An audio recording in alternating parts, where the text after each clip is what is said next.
Olá, bem-vinda, bem-vindo. Eu sou o Padre Mauro Negro, da Congregação dos Oblatos de São José, falando aqui do Centro de Espiritualidade Josefina de Apucarana, Paraná. E este é o Querigma e Catequese, Liturgia Dominical, Leituras e Contextos. Hoje, do 23º domingo do tempo comum, do ano litúrgico B. E nós começamos com um trecho do profeta Isaías como primeira leitura. Trata-se de Isaías, capítulo 35, versículos 4 a 7a. Diz assim: Dizei às pessoas deprimidas, criai ânimo, não tenhais medo. Vede, é vosso Deus, é a vingança que vem. É a recompensa de Deus. É Ele que vem para vos salvar. Então se abrirão os olhos dos cegos e se descerrarão os ouvidos dos surdos. O coxo saltará como um cervo e se desatará a língua dos mudos. Assim como brotarão águas no deserto e jorrarão torrentes no ermo. A terra árida se transformará em lago e a região sedenta em fontes de água. Essa é a primeira leitura do profeta Isaías, do capítulo 35. O profeta Isaías, ele é um profeta importante e marcante, haja visto que a maior parte das leituras ao longo do ano litúrgico, leituras dos livros proféticos, elas vêm justamente de Isaías. E o profeta Isaías tem algumas particularidades. Ele é um profeta, o livro do profeta Isaías é dividido em 3 partes. A primeira parte, o chamado primeiro Isaías ou proto-Isaías, é do capítulo 1 ao capítulo 39. A segunda parte, o chamado segundo Isaías ou Deutero-Isaías, é do capítulo 40 ao capítulo 55. É o chamado Livro da Consolação de Israel. E o terceiro Isaías, ou a terceira parte de Isaías, é do capítulo 56 em diante até o capítulo 66. Este é o chamado Trito Isaías ou terceiro Isaías. O primeiro Isaías, ele é muito provavelmente do profeta Isaías, do personagem Isaías, que viveu ali pelo século 8, 7 a.C. Já o segundo Isaías, a segunda parte do livro do profeta Isaías, foi escrito pelos discípulos de Isaías, visto que foi escrito ali pelo século VI a.C. E finalmente o terceiro Isaías, ele foi escrito também por discípulos do profeta original Isaías, e foi escrito ali pelo século V ou VI ou V a.C. Então nós temos um livro atribuído a um profeta, mas que não é apenas de um profeta, mas é de uma escola que este profeta criou. Um estilo, um gênero, uma maneira de apresentar e de argumentar. E mesmo essas partes, elas são muito diferentes entre si. O texto que nós ouvimos agora, do Isaías 35, ele é da primeira parte de Isaías. E ele sugere, ele propõe ânimo. Você propõe ânimo não para pessoas animadas. Você propõe ânimo para pessoas que estão desanimadas. E de fato, o final ali do livro do profeta Isaías, dessa primeira parte de Isaías, até o capítulo 39, a palavra de Isaías, ela tem que animar, porque ela também apresenta situações muito difíceis. Na realidade, esse primeiro Isaías, ele antevê um fim da história. Um fim da história do povo da aliança. E esse fim acontece com um período chamado exílio. A gente não deve confundir exílio com êxodo. Êxodo é quando o povo da aliança saiu ali do Egito e, passando pelo deserto, foi rumo à Terra Prometida. Este é o êxodo. Tem até um livro com o nome de Êxodo. O exílio aconteceu no início do século VI a.C., no ano 587 ou 586, quando o Reino do Sul, chamado de Judá, com a capital em Jerusalém, é levado cativo, toda a sua população é levada cativa para a Babilônia, e aí começa o exílio. O profeta Isaías, na sua primeira parte, ele antevê esta situação, uma situação muito dolorosa, porque representava para aqueles que estavam vivendo aquele momento o fim da sua própria existência, o fim da sua história. Então o profeta, ele alterna nessa primeira parte do seu livro, ele alterna palavras de lamento, palavras de ameaça, com algumas palavras de consolo. E as palavras de consolo, hoje nós ouvimos um pouco dessas palavras nesta primeira leitura. Aqui se apresenta, aliás, pessoas que não estão animadas e que devem criar ânimo. Aqui aparece a figura do cego, aqui aparece a figura de gente que é surda, de gente que tem problemas de locomoção, de poder caminhar, e inclusive se fala de terras áridas, que não produzem frutos, que não produzem verduras, que não produzem alimentos. Então, existirá um futuro para essas situações todas. Então, o profeta Isaías aqui está propondo um tempo novo, um tempo de renovação. Por quê? Porque chegará alguém especial. Alguém que vai mudar o curso da história. Porque Deus se revela na história. É difícil às vezes de entender isto. Nós imaginamos Deus assim, descendo das nuvens e fazendo todas as coisas acontecerem de uma maneira extraordinária assim, e deixando todo mundo de boca aberta. Bom, até poderia ser assim, e pode ser que em algum momento tenha acontecido desse jeito, mas na maioria das vezes Deus age na história através da decisão do seu povo. A decisão pelo bem e a decisão pelo mal. E tem personagens ao longo da história que marcam o seu tempo e a mudam. Bem, vamos ver aonde que isso vai dar. Antes, porém, vamos ver este Salmo 145, que é um dos salmos ditos de aleluia, salmos aleluiáticos. Salmos de aleluia é uma maneira de dizer gratidão a Deus. Mas é uma maneira muito especial porque tem, ou no início ou no fim, a palavra aleluia, que significa louvai a Deus. A palavra aleluia quer dizer isto. Louvai a Deus, ou Deus seja louvado, mas tem sempre louvor e Deus e louvor.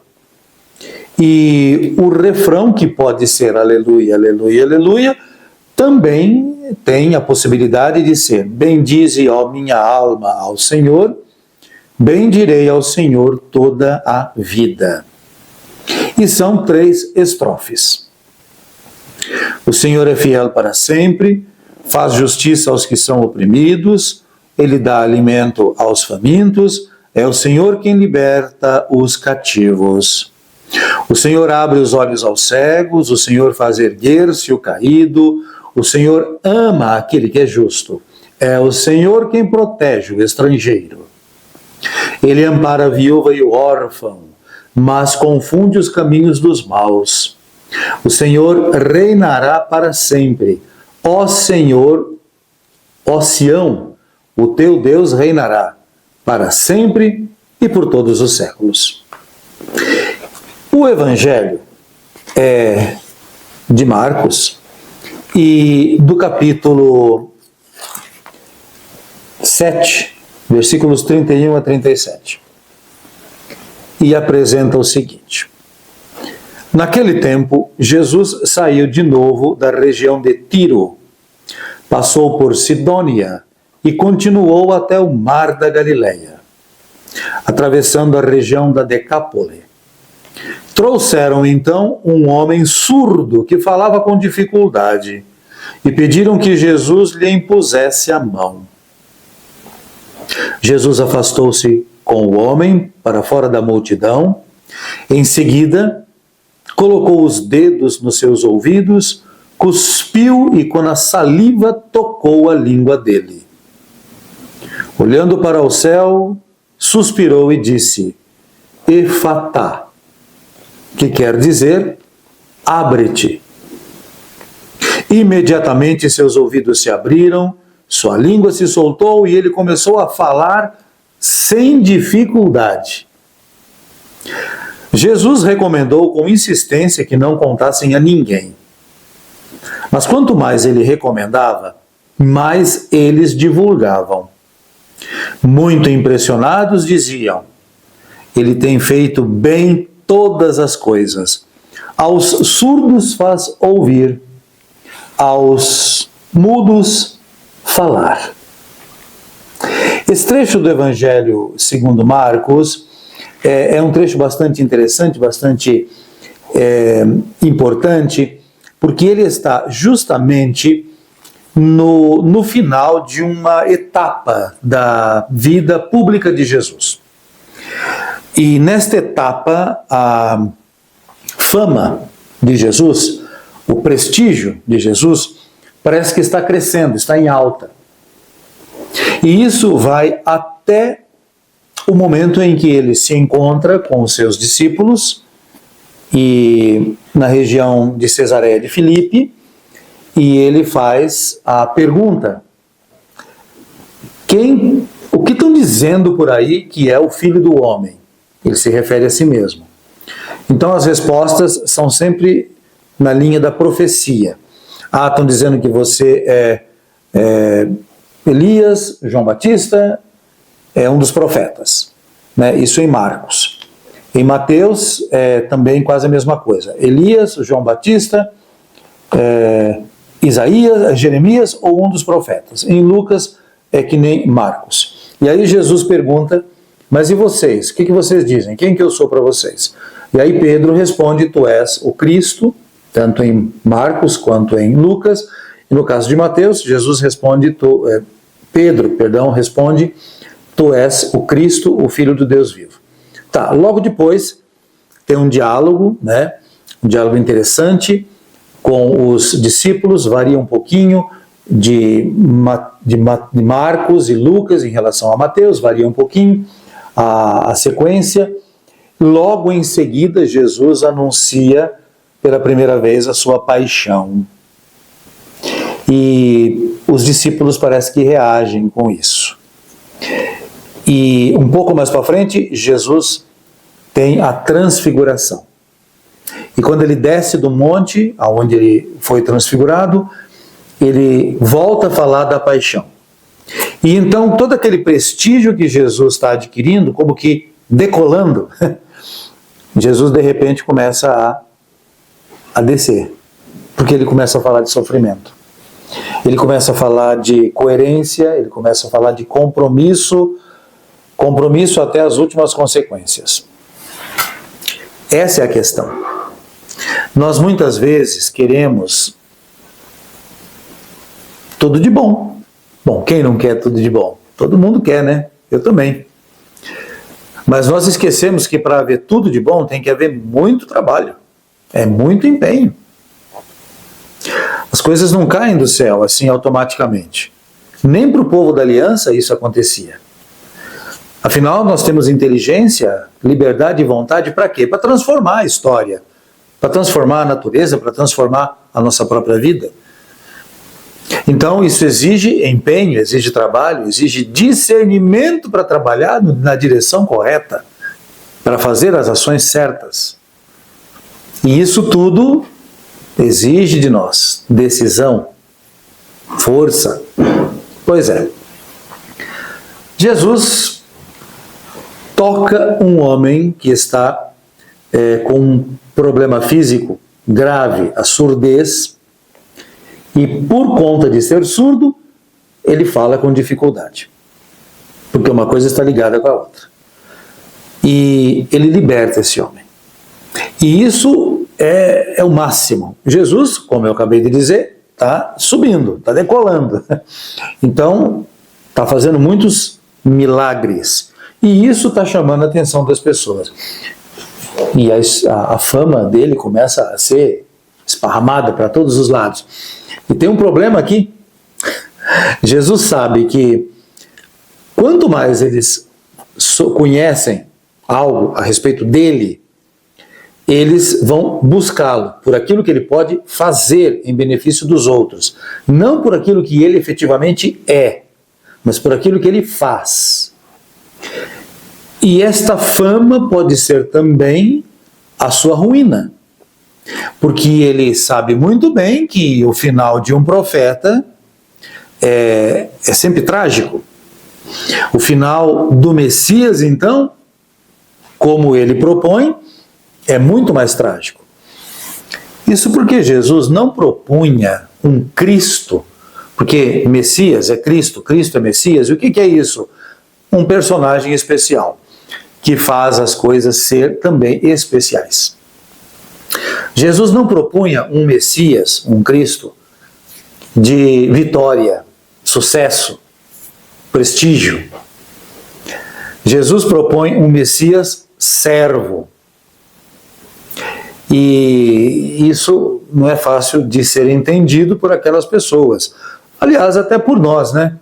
Porque nós também queremos um Deus que dê resultado para nós. Um Deus que responda e corresponda às nossas necessidades. Quem de nós já não cobrou Deus? Eu também. Quem de nós já não quase que ameaçou Deus? Se você não fizer isso, eu vou acreditar em outro. Nós também queremos sucesso, nós também queremos êxito, nós queremos também deixar de sofrer, nós também queremos.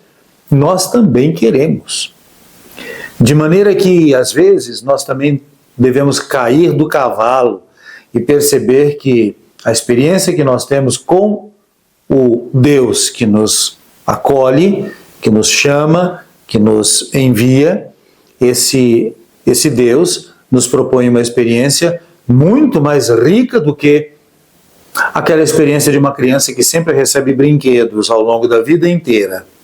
Tudo o que quer, tem.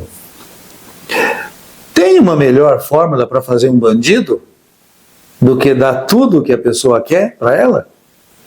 Tem uma melhor fórmula para fazer um crente, uma pessoa que crê, imatura, do que propor para ela que Deus vai lhe dar tudo o que ela quer? Bom, Deus pode dar, certamente. Mas não é prudente que o faça. E então nós temos que entender toda esta realidade de Jesus dentro de um contexto. Primeiro, ele precisava ser conhecido. E a melhor maneira de ser conhecido é falar e agir, agir e falar. Em Marcos, no Evangelho segundo Marcos, isso não está muito claro ainda. Mas se a gente olhar o Evangelho de Mateus, que foi escrito depois do Evangelho de Marcos, nós já vemos que isso daí está mais claro. Jesus fala e Jesus faz. Então, a palavra de Jesus, onde ele ensina, e as ações de Jesus, aonde ele prova aquilo que ele é, essas duas coisas estão, esses dois momentos estão em sintonia. E Jesus veio propor o quê? Um mundo novo, a partir de relacionamentos novos, com valores renovados, com um olhar diferente. É por isso que nós temos na segunda leitura um trecho da carta de São Tiago. A carta de Tiago, gente, a carta de Tiago é uma das cartas ditas cartas católicas. Não quer dizer que as outras cartas não são católicas, não é isso. Católica não no sentido de religião, de igreja. Porque católico quer dizer de todos, de todo o universo, para todos, irrestritamente. Então as cartas católicas quais são? Tiago, 1ª e 2ª Pedro, 1ª e 2ª e 3ª João, carta de Judas.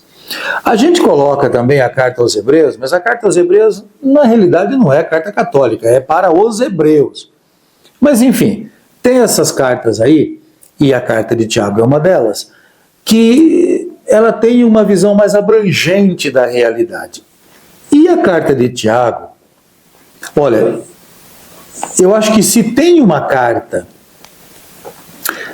bastante marcada pelo judaísmo, é a carta de Tiago. Muito preocupada com a coerência de vida daqueles que creem. Vejamos um pouquinho aqui esse capítulo 2, versículos de 1 a 5. Meus irmãos, a fé que tendes em nosso Senhor Jesus Cristo glorificado não deve admitir acepção de pessoas. Pois bem, imaginai que na vossa reunião entra uma pessoa com um anel de ouro no dedo e bem vestida, e também um pobre com a sua roupa surrada. E vós dedicais atenção ao que está bem vestido, dizendo-lhe: vem sentar-te aqui à vontade.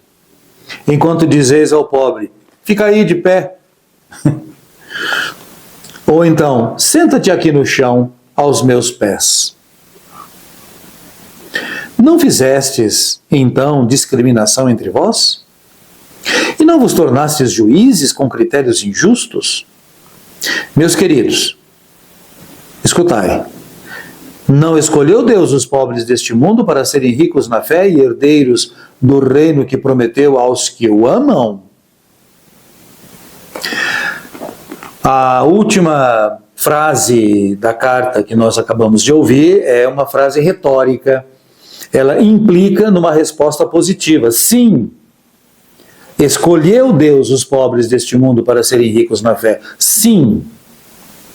Então Tiago chama atenção para a nossa própria identidade. Quando nós estamos muito convencidos de nós mesmos, das nossas decisões, do nosso modo de ser, de agir, e nos achamos muito bons, nós também queremos nos cercar de pessoas boas e que pensam como a gente, agem, vivem, reagem como a gente. Tiago alerta que nós não façamos acepção, quer dizer, distinção de pessoas. E cá entre nós, isso não é fácil não, né? Porque a gente se identifica com certos padrões. E tem aqueles que se identificam com o alto padrão e tem aqueles que se identificam com o baixo padrão. Tem gente que diz assim: eu sou popular, eu sou do povo. E então age dessa maneira e rejeita os outros que supostamente não são do povo. E aqueles que têm uma classe maior, ou pela cultura, ou pelas posses, ou pela educação, não sei, pode ser que também rejeitem os mais humildes, os mais simples.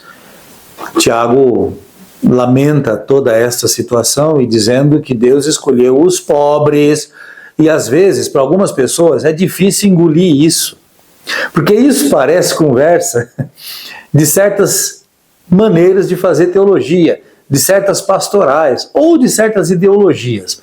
Na realidade isso é palavra de Deus, é Bíblia, a escolha dos pobres. Claro que a gente precisava também definir o que é pobre, né? Porque pobre nem sempre é quem não tem dinheiro. Pode ser também quem não tem dinheiro, certamente quem não tem dinheiro é pobre. Mas pode ser também uma pessoa que seja muito pobre de visão de vida, de perspectiva, de percepções. Bem, Deus escolheu os pobres para começar com eles a história. Por que será? Talvez porque o pobre já não tenha mesmo o que perder. Porque no final das contas, amigas, amigos, para a gente seguir a Jesus, a gente tem que deixar alguma coisa. E às vezes nós temos que deixar coisas muito boas para nós, que nos farão falta. E é por isso que nós muitas vezes não damos o passo da fé, de crer realmente, pela suposta perda que nós teremos. Jesus é o Messias que dá a vista aos cegos, que faz andar os coxos, que faz ouvir os surdos, falar os mudos. Jesus é aquele que se volta para esta realidade e que transforma a história das pessoas, que, conforme a palavra que diz na Escritura, veio para salvar. Tomara que a gente entenda um pouco isso daqui, porque isso tudo não pode ser apenas teoria para nós. Tem de ser uma decisão de fé. E nosso Senhor nos alimenta a fé para que a gente possa crescer neste caminho. Podendo ouvir, podendo ver, podendo caminhar. Eu sou o Padre Mauro Negro, da Congregação dos Oblatos de São José. Estou falando aqui do Centro de Espiritualidade Josefina de Apucarana, aqui no Querigma e Catequese, Liturgia Dominical, Leituras e Contextos. Eu desejo para você graça e paz.